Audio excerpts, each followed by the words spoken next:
আমাদের নবীর শ্রেষ্ঠ মুজিজাই হলো ইলমের মুজিজা।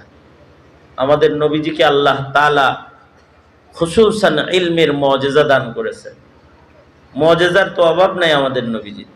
চন্দ্র দ্বিখণ্ডিতকরণ থেকে শুরু করে কত মুজিজা নবী আলাইহিস সালামের আছে, কিন্তু নবীজির সবচেয়ে বড় মুজিজা হলো নবীজির ইলম। এটা নবীজির বড় মুজিজা।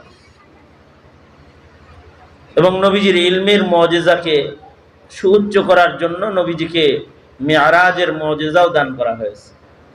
নবীজি আকাশ ভ্রমণ করেছেন, সপ্তাকাশ পার হয়ে আল্লাহর কাছে গেছেন।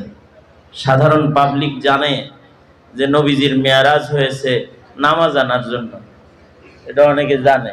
এরকম নবীজি মিরাজ থেকে নামাজ নিয়ে এসে আসলে নামাজের মতো আহাম ইবাদতটা দেওয়ার জন্য বুঝি নবীজিকে আল্লাহ তাআলা মিরাজ